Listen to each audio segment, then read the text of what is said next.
할렐루야.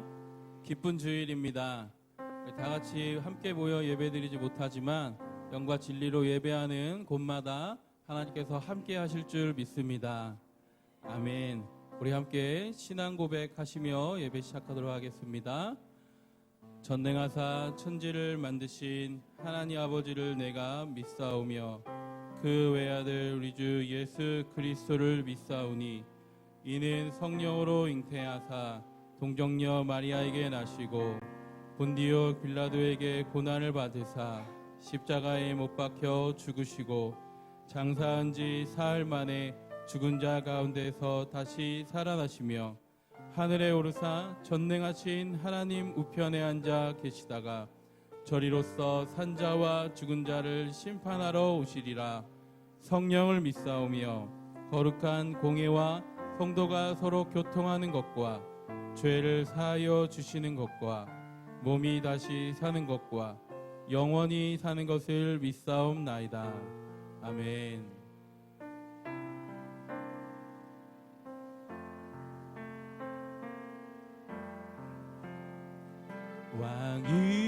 왕이신 나의 하나님, 내가 주를 높이고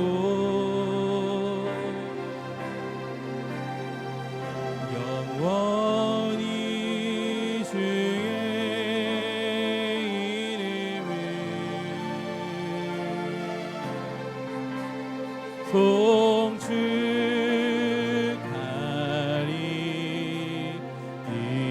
송축하리이다. 우리 한 번 더 고백합니다. 왕이신 나의 하나님,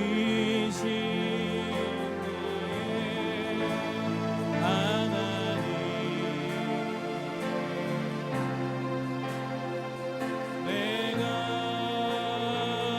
주를 높이고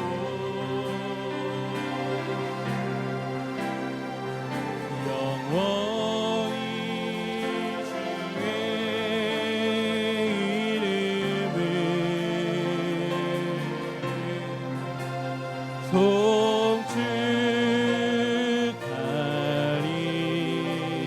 송축하리이다.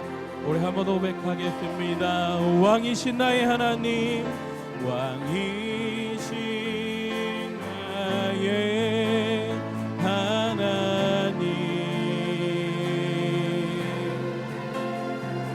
내가 주를 높이고 영원히 주의 이름을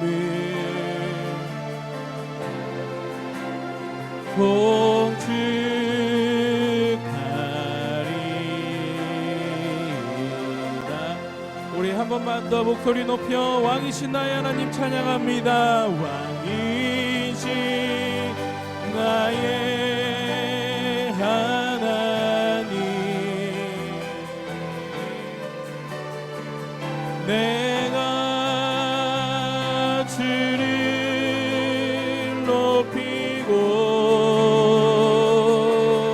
영원히 주의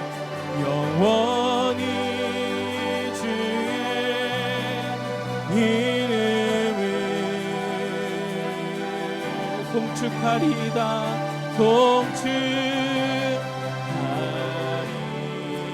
송축하리이다. 찬양하라 찬양하라 내 영혼아, 찬양하라 내 영혼아, 온 마음과 정성 다하여 주 찬양하라. 경배하라 내 영혼아, 경배하라 내 영혼아, 경배하라 내 영혼아,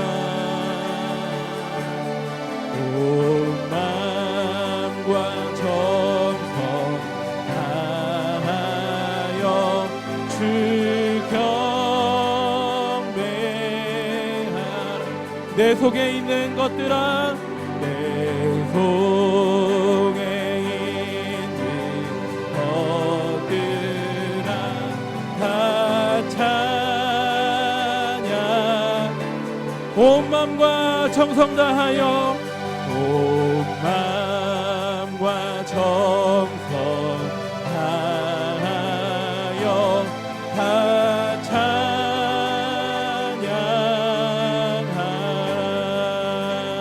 찬양하라. 찬양받기 합당하신 주님께 영광의 박수 올려드리겠습니다. 아멘. 할렐루야. 할렐루야. 주님 왕이신 하나님이신 줄 믿으십니까? 그 주님께서 우리의 앞길을 지키시고 인도하시고 함께 하시는 줄 믿습니다. 아멘. 우리 힘차게 박수치며 주님 찬양하며 나아가도록 하시겠습니다.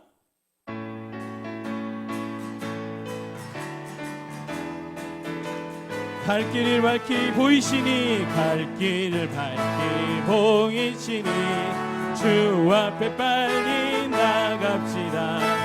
우리를 찾는 그 주 예수 도돌아하시네.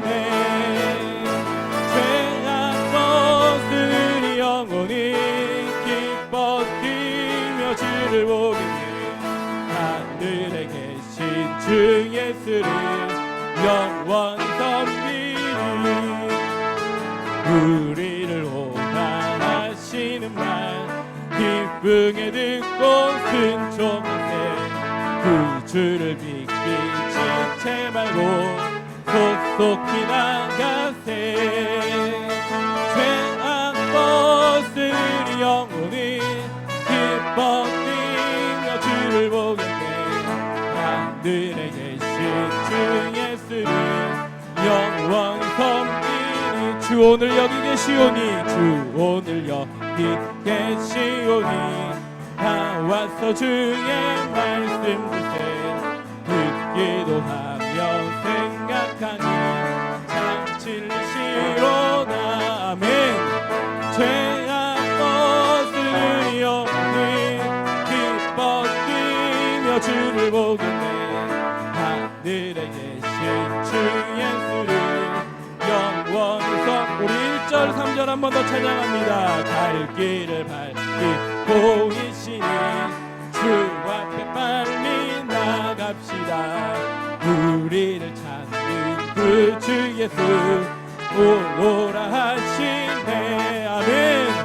죄악 벗으니 영원히 기뻐 뛰며 주를 보겠네. 하늘에 계신 주 예수를 영원히 섬길. 주 오늘 여기 계시오니 주 오늘 여기 계시오니 다 와서 주의 말씀 듣세.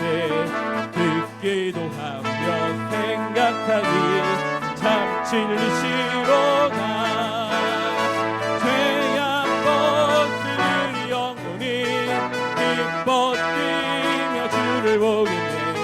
하늘에 계신 주 예수를 영원히 섬기니. 저 바다보다도 더 넓고 저 산과 하늘보다 더 높은 주님의 은혜가 이곳에 가득해. 살아계신 주 나의 하나님 언제나 넘치는 주의 사랑으로 내 안에 가득히 넘쳐 흐르네. 내게 강 같은 내게 강 같은 평화. 내게 강 같은 평화. 내게 강 같은 평화가 넘치네. 아멘. 내게 강 같은 평화. 내게 강 같은 평화가 넘치.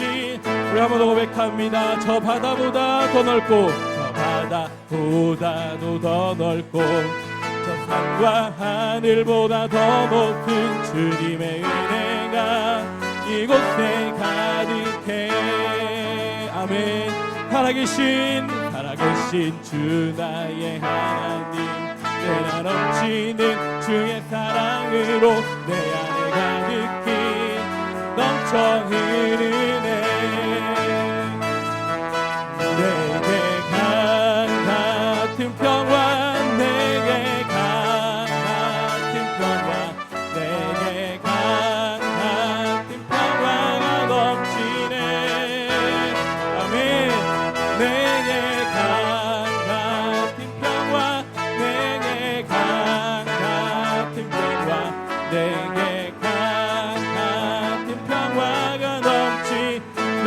바다 같은 사랑, 내게 바다 같은 사랑, 내게 바다 같은 사랑, 내게 바다 같은 사랑이 넘치네. 내게 바다 같은 사랑, 내게 바다 같은 사랑, 내게 바다 같은 사랑이 넘. 우리 마지막으로 고백합니다. 내게 샘 솟는 기쁨, 내게 샘 솟는 기쁨, 내게 샘 솟는 기쁨, 샘 솟는 기쁨이 넘치네. 내게 샘 솟는 기쁨, 내게 샘 솟는 기쁨, 내게 샘 솟는 기쁨이 넘치네. 할렐루야. 우리에게 평화와 기쁨 주시는 주님을 찬양합니다. 아멘. 아멘.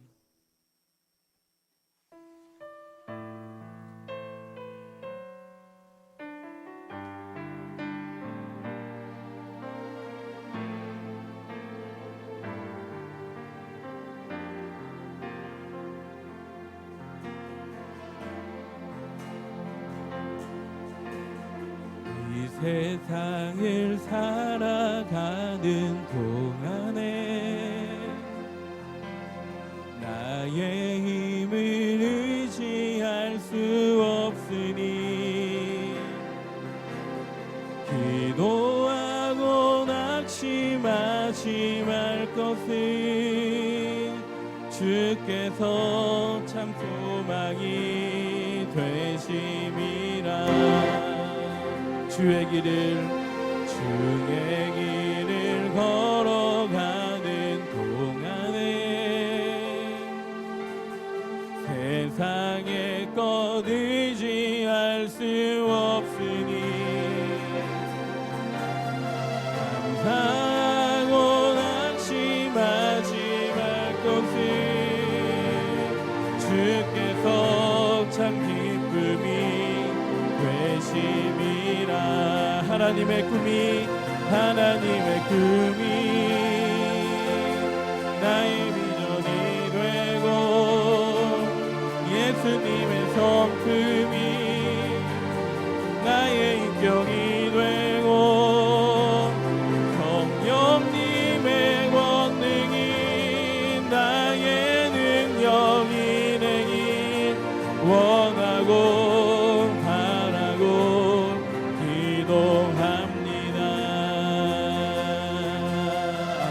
고백합니다. 이 세상을 살아가는 동안에 나의 힘을 의지할 수 없으니 기도하고 낙심하지 말 것은 주께서 참 소망이 되심이라. 주의 길을 걸어가는 동안에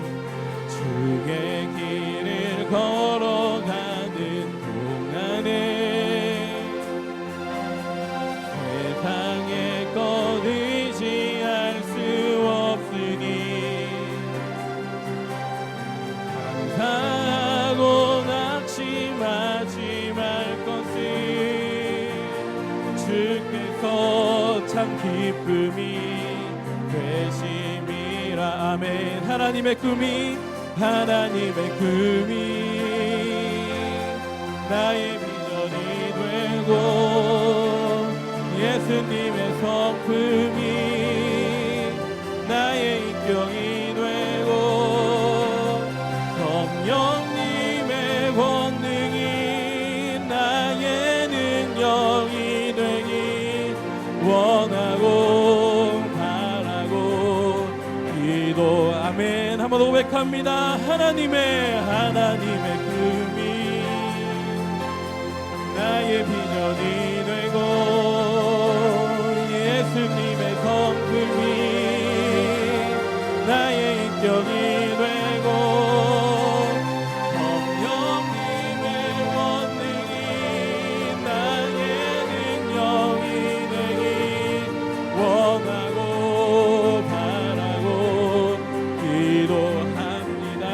하나님의 꿈이 아멘. 주님 나의 비전이 되고 예수님의 성품이 나의 인격이 되고 성령님의 권능이 나의 능력이 되길 원하고 바라고 기도합니다. 이 시간 그런 마음으로 함께 기도했으면 좋겠습니다. 하나님, 오직 우리가 주님만 의지하며 나아갑니다. 주님만이 우리의 소망입니다. 하나님, 우리가 주님 의지하며 나아가는 저희를 될 수 있도록 주님 함께하여 주시옵소서. 이 시간 주님의 은혜를 사모하며 함께 기도하며 나아가도록 하겠습니다. 기도하시겠습니다.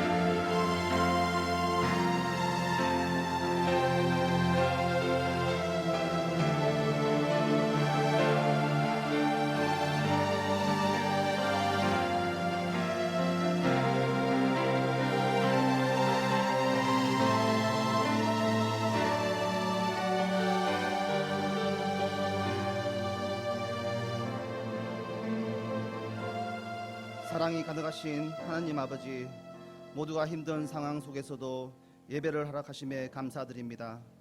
이번 코로나19로 인해 평소 일상이 소소한 생활들이 얼마나 소중한지 알게 되었고, 그것을 알지 못한 저희를 용서하여 주시옵소서. 그리고 하여 더욱 말씀에 충실하며 십자가 앞에서 기도하게 하옵소서. 주일이면 모여서 예배하는 것이 당연한 일상이 되어버린 우리에게 그 모든 것이 당연한 것이 아니며 모든 것이 하느님이 주관하시고 허락하시고 일하고 계셨던 것임에 가능했다는 것을 알게 되었습니다. 생과 화복을 주관하시는 주님, 코로나19가 더 이상 번지지 않게 하여 주시고 생과 삶의 현장에서 고생하시는 의료진과 관계자분들, 그리고 뜻하지 않게 피해를 입고 힘들어하는 모든 이들에게 하나님의 지극한 은혜를 베풀어 주시고 하루속히 코로나19가 종식되어 마음껏 모여 예배할 수 있게 역사하여 주옵소서. 코로나19를 해결하실 분은 오직 하나님뿐임을 믿사옵니다. 삼위일체로 공동체를 사랑하시는 하나님, 항상 옆에 있는 우리 교회 공동체가 얼마나 소중하고 감사한지 알게 되는 귀한 시간 갖게 하심에 감사드립니다. 그리고 지금 현재 하고 있는 153 캠페인을 통해 주일 예배, 가정 예배, 매일 성경 말씀을 들음으로써 하나님과 항상 붙어있는 저희들이 되게 하옵소서. 하나님께 영상 예배를 드리고 있사옵니다. 어떤 상황이든 어떤 장소든 하나님이 부르시는 곳에서 예배에 집중하고 말씀에 따르는 삶이 생활이 되도록 도와주옵소서. 하나님의 이름을 헛되이 부르고 하나님께 대적하는 자들에게 하나님의 위엄을 알게 하여 주시고 그 관계에 속아 거짓 하나님을 따르는 불쌍한 자들이 다시 회개하고 구원받아 진정한 하나님 품으로 돌아오게 하옵소서. 진짜 하나님이 누구이신지, 진짜 하나님이 어떤 분이신지 알게 하옵시고 온 우주와 만물의 창조주는 하나님 한 분뿐임을 세상에 알게 하옵소서. 이제 귀한 말씀 전하실 강재석 목사님을 축복하여 주시고 생명수와 같은 말씀이 우리 몸속에 들어와 항상 저희와 함께하게 하옵소서. 이 모든 것 우리의 구세주이신 예수님의 이름으로 기도드립니다.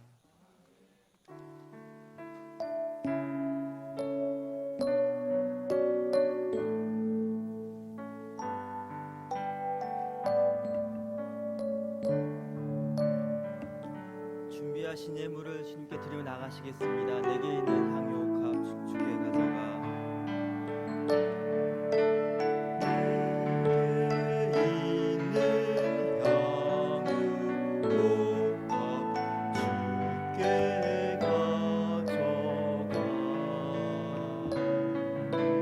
그 말 위에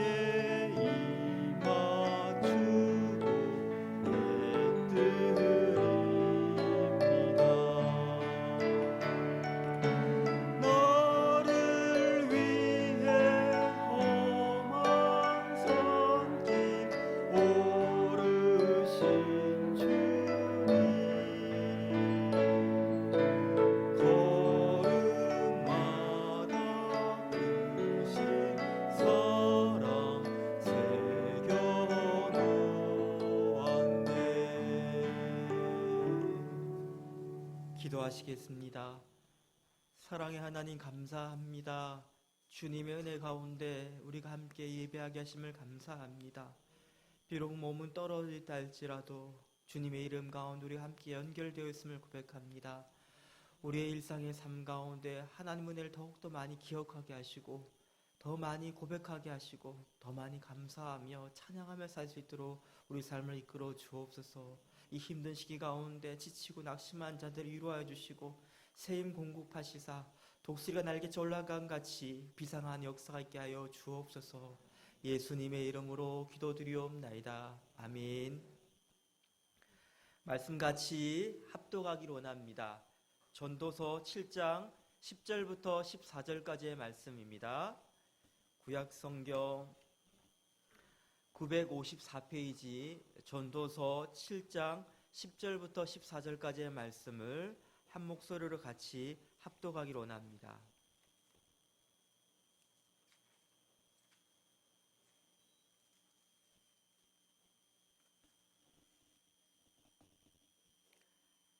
찾으신 줄 알고 읽겠습니다. 옛날이 오늘보다 나은 것이 어찌미냐 하지 말라.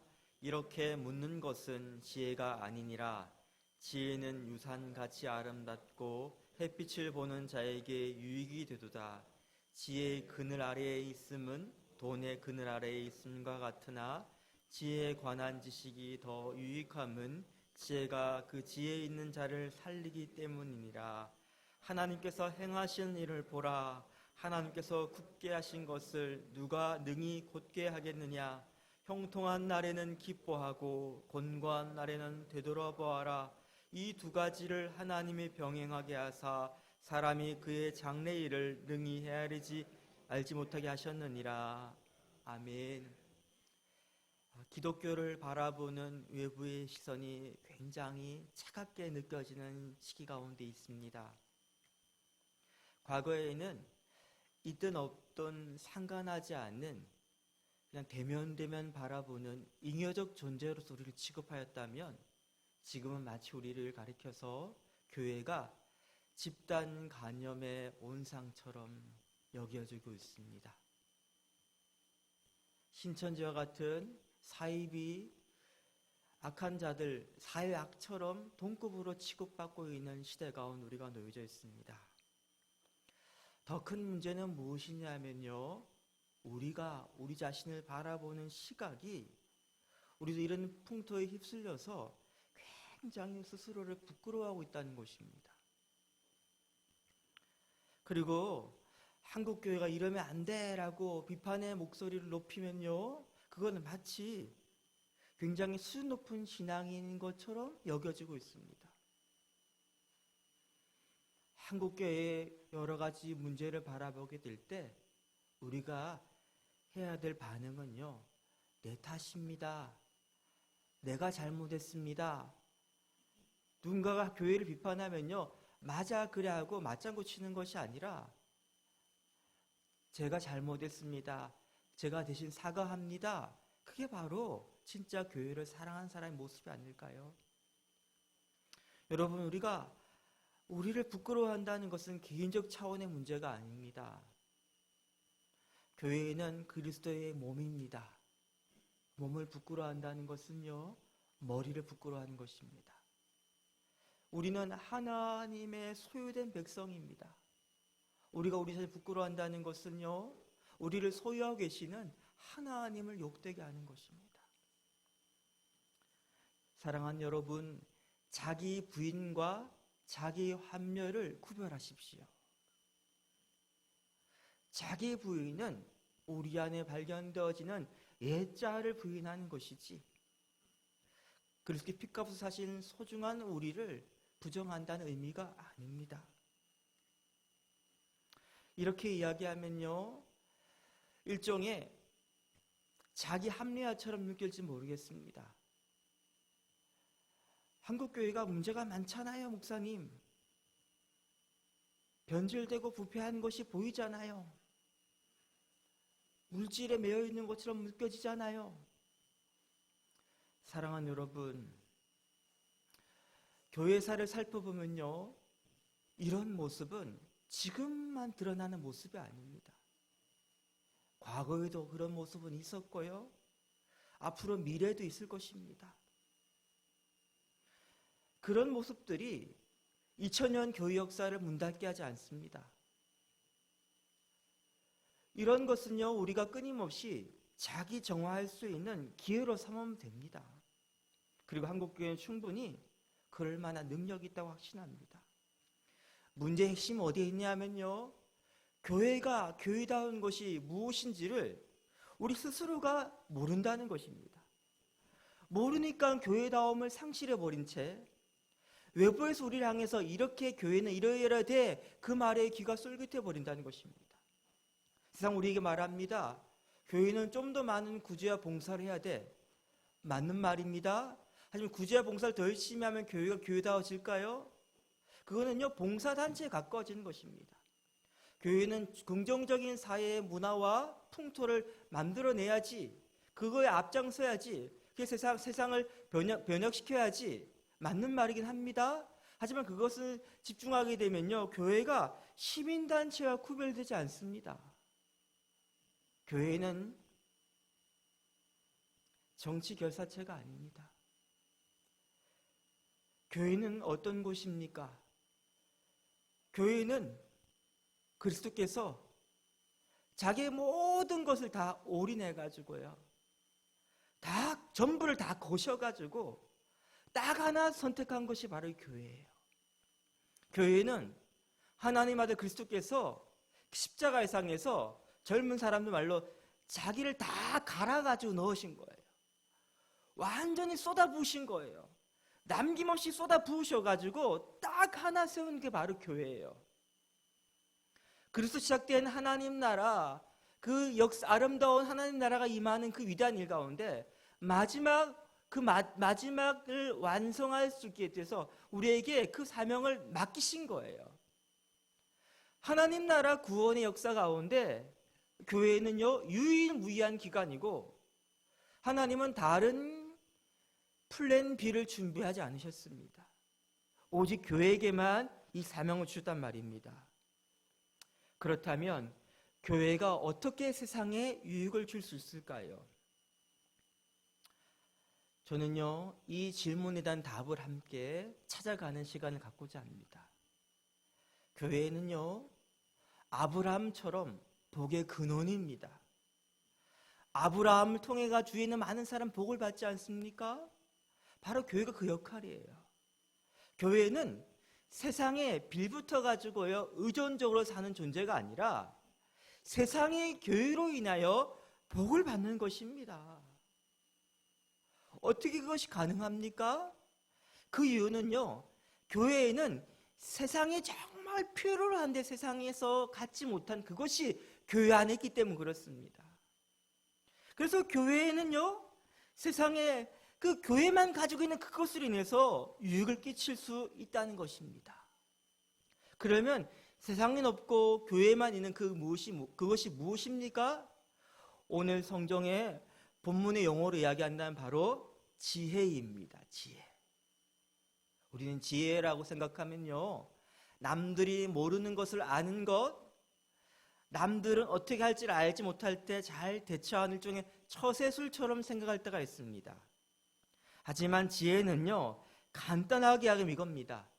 여호와 하나님을 경외하는 것, 그것이 바로 지혜입니다. 세상은 하나님을 인정하지 않습니다. 하나님이 없다고 말하고 있다고 해도 없는 것처럼 취급하며 삽니다. 하지만 교회는 어떤 곳입니까? 아니, 하나님은 살아계십니다. 그걸 믿고 그걸 삶으로 반응하며 보여주는 것이 바로 교회입니다. 이 지혜가 바로 세상에 유익을 주는 거예요. 오늘 11절 말씀에도 보니까 지혜는 유산같이 아름답고 햇빛을 보는 자에게 유익이 되도다. 햇빛을 보는 자, 즉 해 아래에 있는 모든 사람한테 유익이 된다는 말이에요. 지혜가. 하나님을 경외한 그것이 바로 세상에 유익을 준다는 것입니다. 그럼 구체적으로 어떤 유익을 줍니까?를 함께 나누고 싶은데요. 그에 앞서 먼저 이 시대가 어떤 시대인지에 대한 먼저 진단부터 하고 이 말씀을 나누고자 합니다. 여러분, 진단을 잘해야지 처방이 제대로 되지 않습니까? 저는 이 시대를 가리켜서 오늘 본문의 용어를 사용한다면요, 그늘이 사라져버리는 시대입니다. 그늘 하면 우리나라 어감에는 부정적으로 느껴지죠. 너 얼굴에 그늘이 보여. 이렇게 하면 부정적인 의미지 아닙니까? 하지만 이 유대인들에게 있어서 그늘은요, 굉장히 소중한 거예요. 왜냐하면 그들에게 갖고 있는 집단적인 기억이 바로 광야 생활 아닙니까? 광야 생활을 하게 될 때 그 따가운 햇볕과 그리고 밤에 달빛이 사람들에게 광기를 일으킨다고 했기 때문에 달빛을 두려워했었는데, 이 그늘이 지어진다는 것은요, 일종의 피난처, 안식처, 안심할 수 있는 곳, 요즘 젊은이 용어로는요, 쉘터 같은 곳이죠. 도피처, 안전한 곳. 시편 120편 말씀에도 시인이 이렇게 고백하죠. 여호와는 너를 지키시는 이시라. 여호와께서 내 오른쪽에서 내 그늘이 되시나니 낮의 해가 너를 상하게 하지 아니하며 밤의 달도 너를 해치지 아니하리로다. 예, 그늘이란 것은요, 안심할 수 있는 일종의 나의 산성, 나의 피할 바위, 이런 곳이 바로 그늘이라는 거예요. 이 시대는 그 그늘이 사라지는 시대입니다. 12절 말씀 보니까 지혜의 그늘 아래에 있으면 돈의 그늘 아래에 있음과 같으니 라고 이야기하고 있죠. 무슨 말이냐면요, 돈의 그늘이 정말 좋은 곳이라고 인정하면서 그것만큼이나 지혜의 그늘에 있는 것이 좋다라고 이야기하고 있는 것입니다. 지금 이 시대는요, 그 강력하고 심지어 전능하게 느껴졌던 돈의 그늘이 그 무력함을요, 극명하게 드러내고 있는 시대 가운데 있습니다. 신종 코로나 바이러스가 전파되고 있습니다. 그러면 돈이 많은 사람은요, 그것을 피해갑니까? 돈이 많은 사람은요, 집안에 묵인수를 두고 있대요. 자, 그래서 그들이요, 그로부터 이제 안심을 느끼고 있습니까? 그렇지 않아요. 바이러스는 눈에 보이지 않는 것이기 때문에 눈에 보이지 않는다는 것이 더 공포스럽게 느껴집니다. 그래요, 그 돈의 그늘이 무너지고 있는 시대 가운데 있습니다. 그뿐 아니죠. 우리가 믿음직스럽게 여겼던 정부의 그늘, 학연, 지연, 혈연 등 우리에게 안정감을 주고 있던 모든 그늘들이 사라지고 있는 시대 가운데 있습니다. 그리고 우리가 의지했던 집단 지성의 그늘도 별거 아니구나 느껴지게 되고 있습니다. 그렇게 똑똑한 사람들이 많이 모여가지고 그렇게 고민 많이 하고 연구를 많이 하지만 지금 결론이 뭐예요? 자연적으로 이 바이러스가 사라질 때까지 그냥 기다리고 있는 것밖에 없어요. 이게 바로 우리의 모습입니다. 그러면 오늘 본문에 이야기하는 지혜의 그늘이 돈의 그늘보다 낫다 이야기하는 그 지혜의 그늘은 뭐냐면요, 난 남들보다 더 똑똑해, 이거 아니에요. 바로 그겁니다. 13절 말씀처럼 하나님께서 행하시는 일을 보라. 하나님께서 굳게 하신 것을 누가 능히 곧게 하겠느냐. 바로 그 지혜의 그늘 아래에 있는 사람이에요. 다시 말하면 전능하신 하나님, 그에 비해 완전히 무력한 인간이 똑똑하고 인간 대단해 보이고 과학기술이 발전해서 모든 걸 다 통제할 수 있게 느껴지지만 별거 아니야. 그래서 이런 거짓 그늘이 무너지고 있는 시대 가운데 있어요. 그래서 진짜 우리가 피할 곳은 하나님밖에 없구나, 그걸 아는 게 바로 지혜의 그늘 아래 있는 삶입니다. 여러분, 하나님께 행하시는 것을 보라라고 지금 모든 상황과 환경도 우리에게 말하고 있지 않습니까? 우리가 침묵하고 있으니까 이 상황들을 외치고 있는 거 아니에요? 하나님께 행하시는 것을 보라. 하나님께 굽게 하시니까 아무리 힘 있는 사람은 그걸 펼 수 없구나. 하나님 왜 이걸 굽게 하십니까? 라고 항의할 수 없구나, 우리가. 왜? 우리는 아무것도 모르는 무지한 존재, 무능한 존재이니까. 그렇게 이렇게 선명하게 드러나면서도 세상은 하나님께 행하시는 걸 잘 못 보고 있어요. 자, 여기서 교회의 사명이 등장하는 것입니다. 교회의 사명은 외치는 자의 소리예요. 하나님께서 행하시는 일을 보라라고 외치는 것이 바로 교회의 사명입니다. 우리의 전 존재를 다해가지고요, 우리의 어떤 때와 어떤 상황에 상관없이 우리는 그때와 상황에 맞게 세상이 들을 수 있는 목소리를 가지고요, 이렇게 외치는 거예요. 우리의 존재를 다해서 외치는 거예요. 하나님께서 행하시는 일을 보라! 이 메시지를 선포하는 거, 삶으로 이 메시지를 보여주는 거, 이것이 바로 교회의 사명입니다. 잠자고 있는 세상을 깨우는 거, 이 확성기가 되는 거, 이게 바로 교회의 사명이에요. 그러면 좀 더 구체적으로 그때에 따라서 어떻게 이 메시지를 표현해야 됩니까? 먼저 평화로운 때에는요, 이렇게 우리의 삶으로 외쳐야 돼요. 평화로운 때에 어떻게 행복을 누리는지를 보여주는 것으로. 14절 앞부분 보니까요, 형통한 날 어떻게 하라 말합니까? 형통한 날에는 기뻐하는 거예요. 형통한 날에 기뻐하는 거, 편안할 때, 평화로울 때 기뻐하는 거 너무 쉬워 보이죠? 누구나 할 수 있을 것처럼 느껴지시죠? 하지만 이거 어려운 겁니다. 사고체계에 하나님이 장착되지 않은 사람은요, 이게 안 됩니다. 여러분, 우리는 행복하지 않은 이유가, 기쁘지 않은 이유가 돈 때문에 그렇게 생각하죠? 좀 더 돈이 더 많으면 나는 참 평안하고 형통하기 때문에 기뻐할 수 있을 것 같죠? 전도서 5장 11절 말씀이 이렇게 말합니다. 5장 11절과 12절 말씀 제가 읽어드릴게요. 재산이 많아지면 먹는 자들도 많아지나니 그 소유주들은 눈으로 보는 것 외에 무엇이 유익하랴. 노동자는 먹는 것이 많든지 적든지 잠을 달게 자거니와 부자는 그 부유함 때문에 차지 못하느니라. 부자가 지금 뭐가 유익이 있다고요? 많이 가진 사람 딱 한 가지밖에 유익이 없대요. 눈으로 보고 아 좋구나, 그게 다래요. 더 먹는 것도 아니래요. 잠도 더 달게 못 잔대. 왜? 부유함 때문에 잠 못 잔대요. 왜 부유함 때문에 잠을 못 잡니까?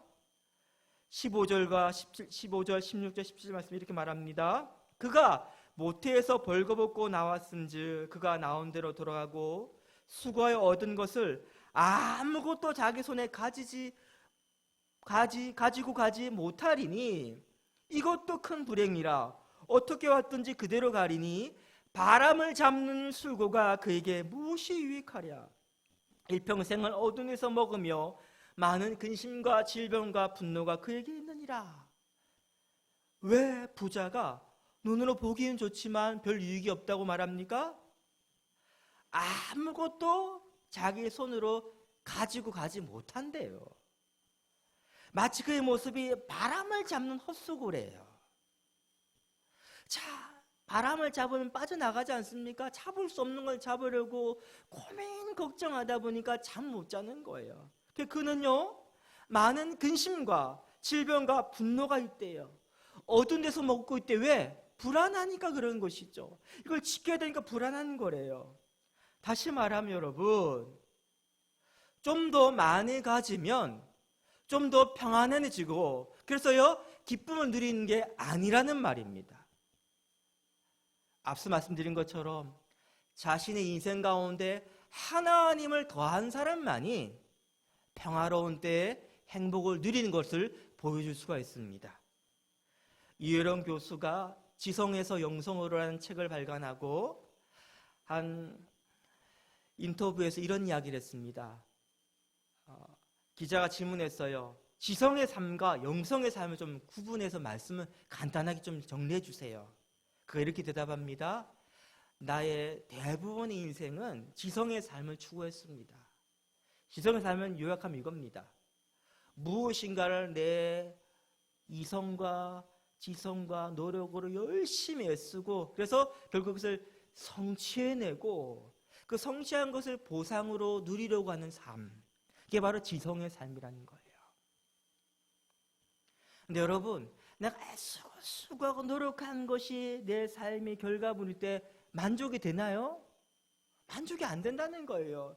계속 비교하게 된다는 거예요. 그리고 그걸 또 더 붙잡으려고요 몸부림치다 보니까 행복하지 않다는 거예요.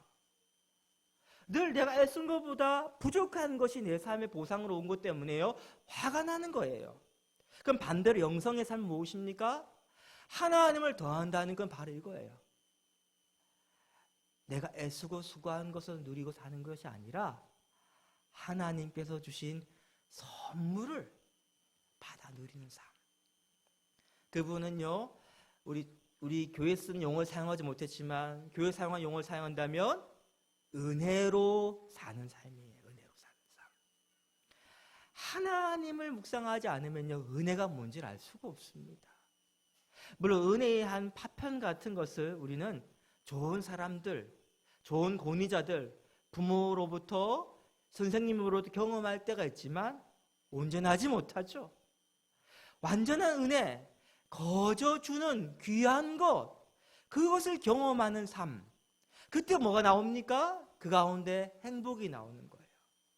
여러분, 우리의 삶을 되돌아보면요 대부분이 선물로 받은 것입니다.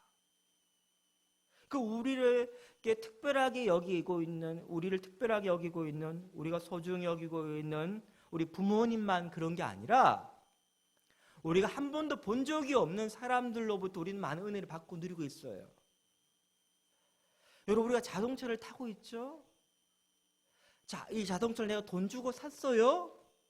근데 여러분, 이 자동차가 내가 돈 주고 산 그 금액이 이 자동차를 개발하기 위해서 정말 애쓰고 수고했던 수많은 사람들의 노고에 합당한 대가를 지불하고 누리고 있는 거예요? 그렇지 않다는 거예요.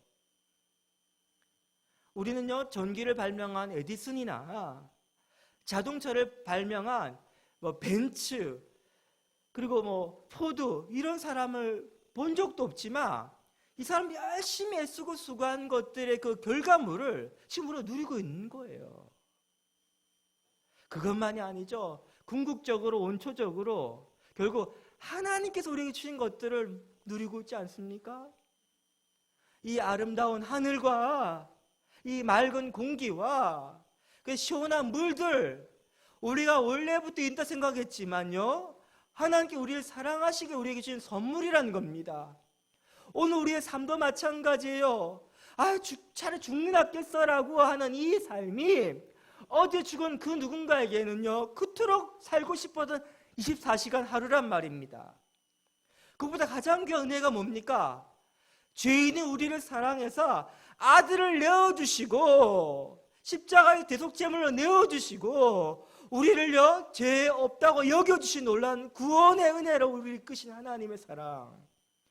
우리 하나님 원수된 존재로서 지옥의 불쏘시개가 될 수 없는 우리가 이제 하나님의 자녀로서 하나님 나라에 함께 통치할 수 있는 왕같은 제사장으로 부름받았다는 거, 이것이 바로 은혜 중에 은혜가 아니겠습니까? 그래서 이 하나님이라는 옷을 덧입는 사람, 하나님으로 자기 정체성을 삼는 그 사람은요 반드시 그 옷을 입을 때 감사의 단추를 깰 수밖에 없습니다. 두 번째 뭡니까? 자족의 단추를 깨죠. 내게 능력 주신 자 안에 내가 모든 걸 할 수 있습니다. 나는 가난할 때나 부유할 때나 어떤 상황이랄지라도 하나님께 내게 주신 것이기 때문에 만족하며 살 수 있습니다. 마지막으로 뭐예요? 행복의 기쁨에 항상 기뻐할 수 있는 그 단추를 깨는, 그것이 바로 평화로운 때에 세상은 잘 못하는 거. 왜? 늘 불안하기 때문에, 또 욕심나기 때문에 안 되는 이것을요 우리는 하기 때문에요 행복을 누리는 것을 보여주는 거. 그래서 뭐예요? 우리의 삶을 통해, 우리의 전 존재를 통해서 하나님께서 우리의 행하신 이 아름다운 일을 보라 라고 외치는 바로 하나님의 백성으로 살 수 있다는 것입니다. 이게 바로 교회의 사명입니다. 두 번째, 교회의 사명은요 곤고한 날에는 뒤도 되돌아보는 것입니다. 표준 세번역 성경에서는요 어려운 때에는 생각하여라 라고 이야기하고 있습니다. 곤고한 때, 어려운 때 어떻게 흔들림 없이 평온한지를 보여주는 거예요. 이걸 통해 하나님께서 행하시는 걸 보라라고 우리의 삶으로 외치는 것이에요. 되돌아보아라, 생각하여라, 이것은요, 그 의미가 기억하고 회상하고 깊이 묵상하라는 것입니다. 그럼 무엇을 되돌아보란 말입니까? 무엇을 생각하란 말입니까? 무엇을 깊이 묵상하란 말입니까? 이스라엘 백성들에게 있어서 과거에 하나님 행하셨던 것들을 기록한 것이 있죠. 그것이 뭐예요? 바로 성경이에요. 그러니까 깊이 생각하고 되돌아보는 것은 그 대상이 바로 이 성경이에요. 성경. 불안해가지고 성급히 행동하지 말고 뭐 하라는 것입니까? 하나님의 말씀으로 돌아가서 하나님의 말씀을 깊이 생각해 보라는 것이에요. 세상에는 없고 우리가만 있고 세상에 꼭 필요로 것이 있다 말한다면 바로 이 성경입니다. 성경. 성경은 남의 나라 역사가 아닙니다. 성경은요, 베스트셀러라 해가지고 수많은 사람들, 수천 년의 어떤 인생의 진리가 담겨있는 그 정도가 아닙니다. 성경은 변함없는 하나님 말씀입니다. 제가 대학교 입학할 때 유행했던 책이 뭐냐면 엘빈 토플러의 제3의 물결이었어요. 이 책 안 읽으면요, 아유 대학생도 아니야 이렇게 취급되던 책입니다. 근데 지금 그 책 사람들 읽나요? 안 읽어요. 왜? 제4의 물결, 제5의 물결까지 와버렸는데 별 관심이 없단 말이에요. 여러분 놀랍지 않습니까? 성경이 모든 시대와 모든 문화 가운데서도 흔들림 없이 지속적으로 가장 많이 읽혀진 책이라는 것이 왜 그럴까요? 왜 그거 가능합니까? 성경은요 그냥 책이 아니에요. 유일한 책입니다. 그 책입니다. 그 책은 뭐냐면요, 하나님께서 우리를 향한 하나님의 마음이 오해되는 것이 너무나 안타깝고 답답하기 때문에요, 우리랑 하나님의 마음을 다 표현하고 싶어가지고 드러내주고 싶어가지고 주신 유일한 통로가 바로 하나님의 마음을 알 수 있는 통로가 바로 이거예요. 성경책이에요. 그러니까 성경책은 궁극적으로 뭐냐면요, 예수님에 대한 증언입니다. 성경책을 한마디로 요약한다면 이거예요. 예수 그리스도예요. 더 한마디로 요약한다면 바로 그리스도의 십자가예요. 십자가. 모든 성경은 예수님의 십자가를 가리키는 것입니다. 이 하나님 우리 향한 그 극진하신 사랑, 우리를 얼마나 소중히 여기시는 그 사랑이 표현된 것이 바로 성경이에요. 그러니까 성경을 가리켜서 누군가 이렇게 이야기하더라고요. 하나님의 연애 편지다. 세상에서 우리를 낙심케 하는 수많은 신호들이 발견되어질 때, 낙심하고 절망할 수 있는 많은 상황 환경 눈에 보일 때, 우리는 그것을 보면서 하나님 우리를 버리셨어 라고 생각이 들 때 뭘 바라고요? 성경을 보게 되며 하나님이 우리 향한 그 사랑, 진심이 완전히 드러난다는 것입니다. 그래서 이 하나님의 마음을 품는 방법이 뭐냐면요, 하나님 말씀을 품는 것이고 예수 그리스도 통해서 우리가 하나님을 내 마음에 모시게 되는 것입니다. 자, 그 일은 어떤 역사가 일어날까요, 여러분? 풍랑이 밀어닥칩니다. 큰 파도가 밀어닥칩니다. 그러면요, 작은 돛담배는 어떻게 됩니까? 전복되어 버리거나 휩쓸려 가버리죠. 하지만 큰 항공모함, 아주 크고 아주 깊은 항공모함은요, 그럼에 불구하고도 잘 버텨내는 거예요. 그 크신 하나님의 마음을 마음에 담는 방법이 뭐냐면요, 하나님 말씀을 마음에 담는 거예요. 하나님 말씀이 그 마음에 장착이 된 사람은요, 그 사이즈가 하나님 사이즈처럼 커지게 됩니다. 그 깊이가 하나님처럼 깊은 마음 품게 됩니다. 그의 무게중심이요, 위에 있는 것이 아니라 깊은 곳 아래에 딱 깔리기 때문에요, 요동치지 않게 된다는 말입니다. 그래서 바로 평정심을 누리게 되는 것이죠. 어떤 상황과 관계가 일어날지라도 두려워하지 않고 불안해하지 않는 담대함을 품게 된다는 것입니다. 그래서 세상 사람들이 향해서 불안해한 사람들한테 그들을 안심시킬 수 있는 바로 그 능력이 바로 성경을 갖고 있는 하나님 백성들의 사명인 거예요. 존 웨슬리의 어떤 결정적인 회심의 순간을 갖게 된 계기 중에 한 가지가 뭐냐면, 그가 미국의 선교를 위해서, 미국 인디언들 선교를 위해서 가던 도중에 대서양에서 큰 풍랑을 만나게 됩니다. 불안해요. 왜? 한 번도 그런 큰 파도를 본 적이 없는데 집채만한 파도가 막 넘실거리고, 선장의 표정을 보니까 배가 침몰할지도 몰라 불안해하는 거 보니까 굉장히 두려움이 가득 찼던 거예요. 근데 그가 누구를 주목하게 됩니까?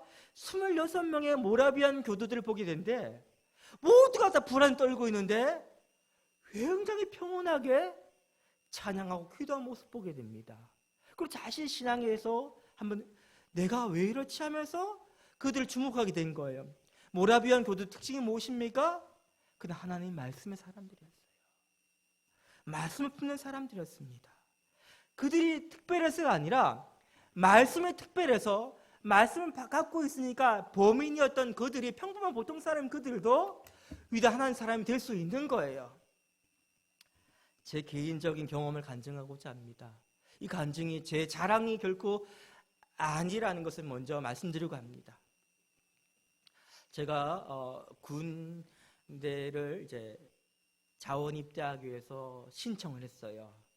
어떻게 신청했냐면, 내년 봄에 이제 한 학기를 마치고 난 다음에, 한 학년 마치고 난 다음에 내년 봄에 입대할 수 신청을 했는데 영장이 좀 빨리 나왔습니다. 제가 그때 11월을 한 중순이었는데 12월 5일 입대 영장이 나온 거예요.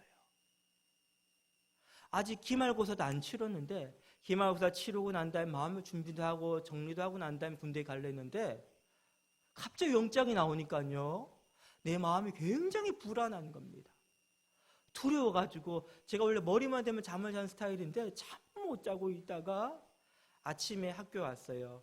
그래서 제가 다닌 학교에는 다행히 감사하게도 대학교 내에 교회가 있었습니다.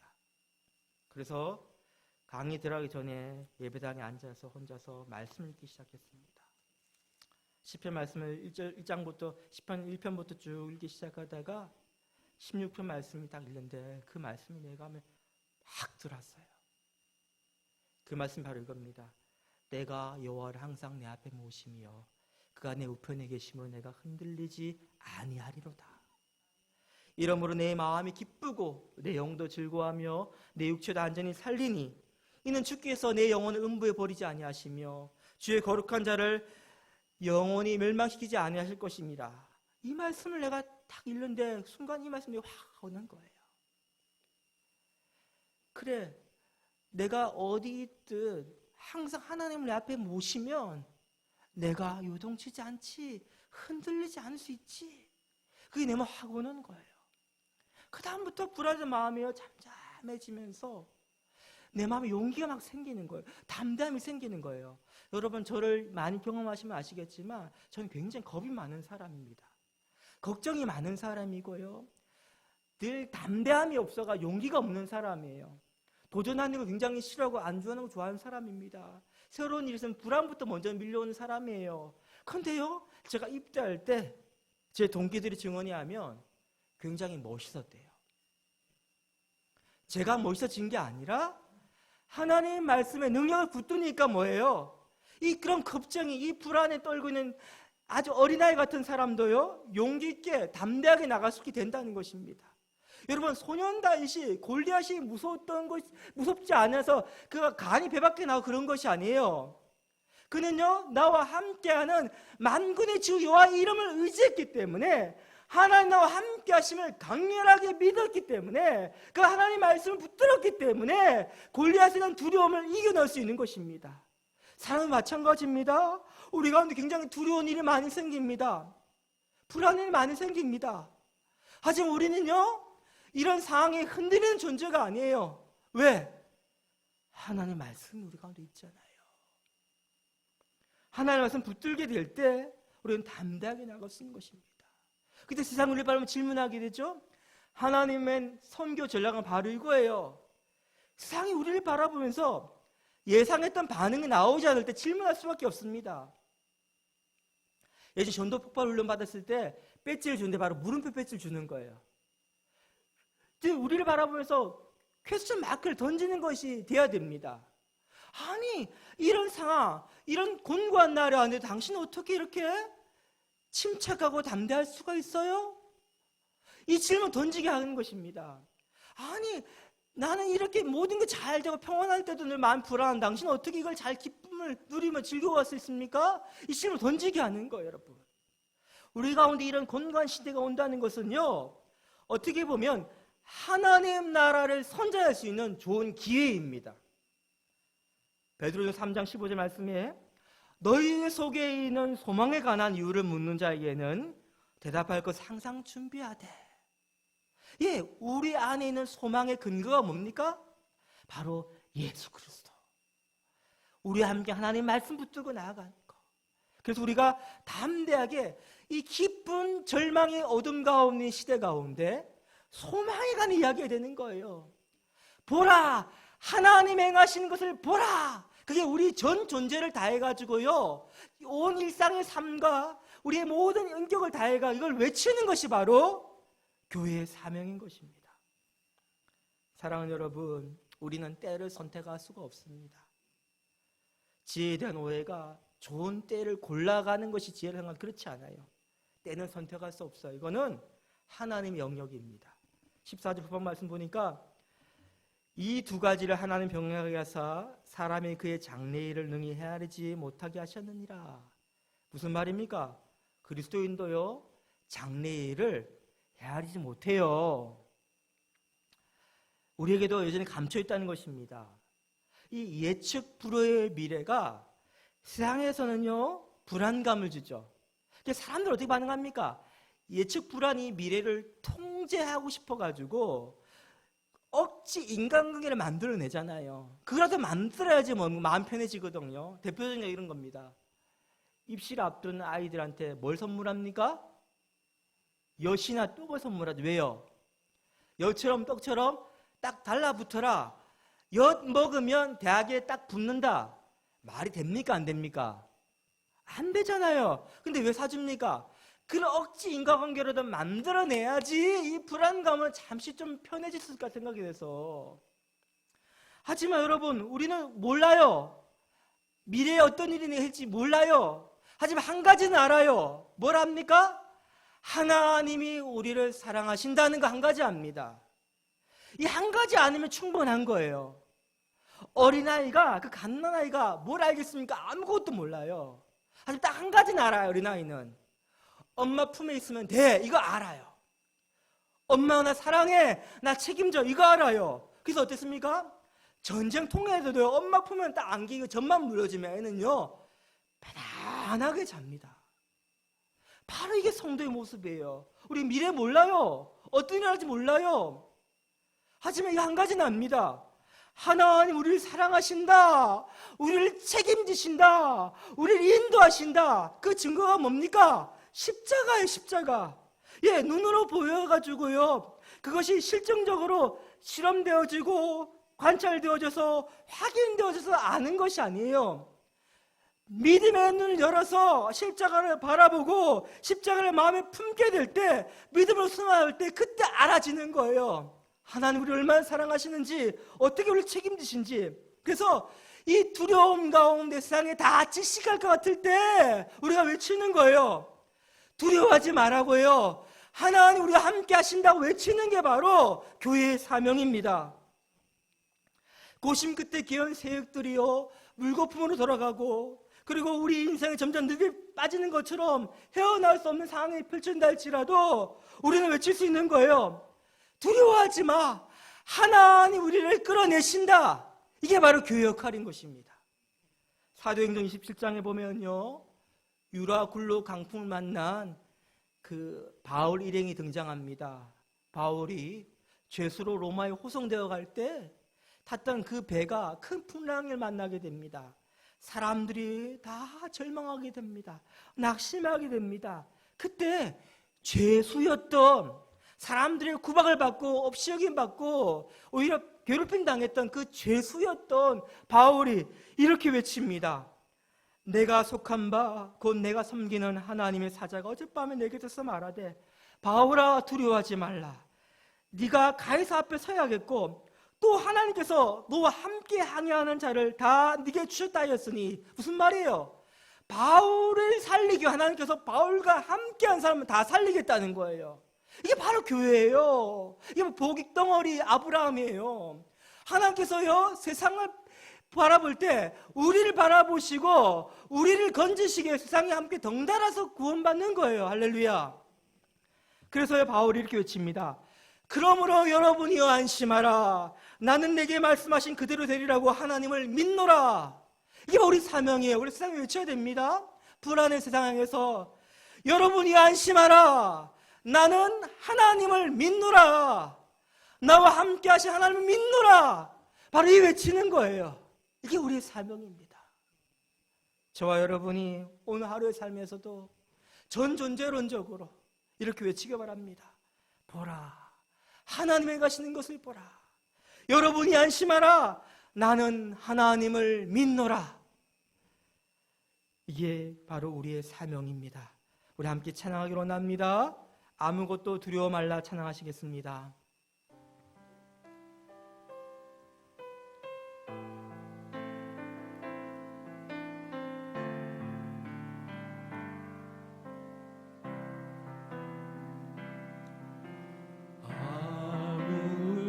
아무것도 두려워 말라.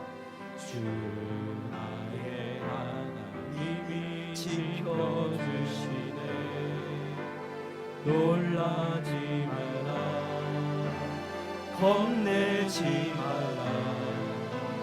주님 나를 지켜주시네. 내 마음이 힘에 겨워 지칠지라도 내 마음이 힘에 겨워 지칠지라도 주님 나를 지켜주시네.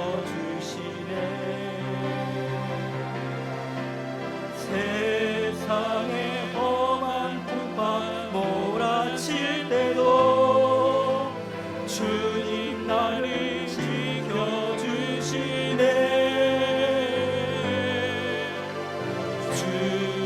주님은 나의 산성, 주님은 나의 요새, 주님은 나의 소망, 나의 힘이 되신 여호와. 우리 함께 기도하기로 합니다. 혹시 우리 두려움 가운데 계신 분 계십니까? 마음이 불안한 분 계십니까? 여러분, 우리 안에 있는 것을 바라보세요. 말씀이 우리 가운데 있지 않습니까? 예수 그리스도 우리 가운데 있지 않으십니까? 하나님 우리 함께 하지 않습니까? 하나님의 문제보다 크십니다. 이 시간에 우리 안에 있는 걸 바라보시기 바랍니다. 기억하시기 바랍니다. 주목하시기 바랍니다. 깊이 묵상하시기 바랍니다. 그리고 이 시간 기도합시다. 하나님, 내가 말씀 붙들고 믿음을 일어서게 하옵소서. 눈에 보이는 현상에 내 마음이 흔들립니다. 이 시간 내 마음이 요동치 않도록 붙들어 주옵소서. 이 두려움 가운데 불안 가운데 낙심 넘어지지 않도록 내 마음을 지켜달라. 함께 주님 간절히 부르짖고 합심에 기도하겠습니다. 그리고 두 번째 기도할 것은요, 하나님, 내가 세상을 외치고 나옵니다. 두려움 가운데 갇힌 사람들을 향해 바라볼 때, 세상을 바라볼 때 내게 사명 감당하면서 하나님을 보라 외치면서, 여러분이 안심하라 외치면서 우리 안에 하나님을 증거가 되게 하기를 원합니다. 우리 함께 기도하시겠습니다. 주님, 이 시간 우리의 마음에 모든 불안과 모든 두려움과 모든 염려와 걱정들을 주목하는 것이 아니라 이 시간 하나님을 바라봅니다. 주님을 바라봅니다. 말씀을 생각합니다. 하나님이 함께 하시는 것을 기억합니다. 하나님의 임마누엘을 내가 묵상합니다. 더 깊이 묵상합니다. 나와 함께 하나님을 의지하고 믿음으로 서게 하여 주시고 이 모든 경과 어려움들을 믿음을 극복할 수 있도록 주여 도와주시기 바랍니다. 불안의 세상을 향해서 바울처럼 외치게 하옵소서.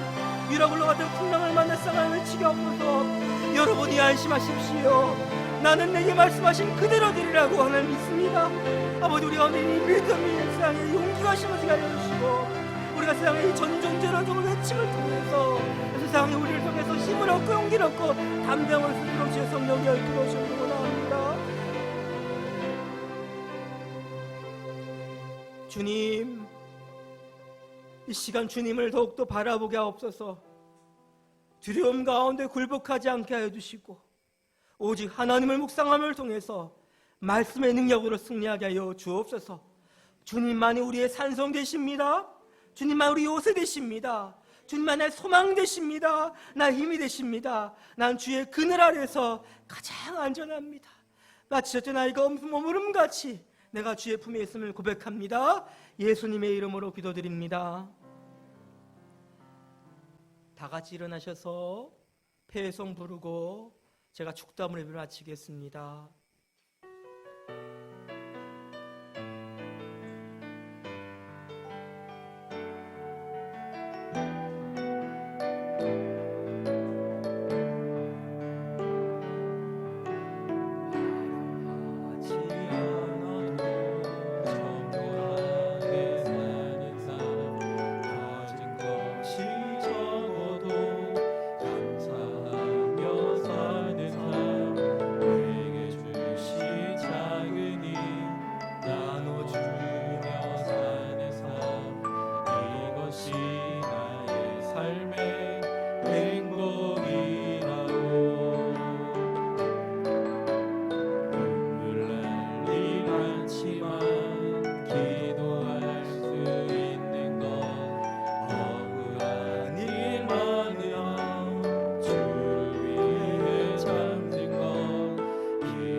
세상은 알 수 없는 하나님 선물 이것이 행복이라오 하나님의 자녀로 살아가는 것 이것이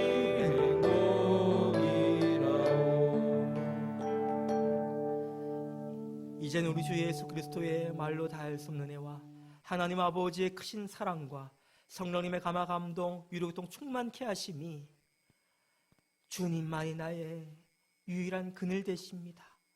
믿음으로 고백하고 이 시간 이 두려워하는 세상을 향해서 믿음의 선포를 하면서 하나님이신 놀라운 복의 통로 쓰임받기를 원하는 주의 백성들 가운데 이제로부터 영원토록 함께 있을지어다. 아멘.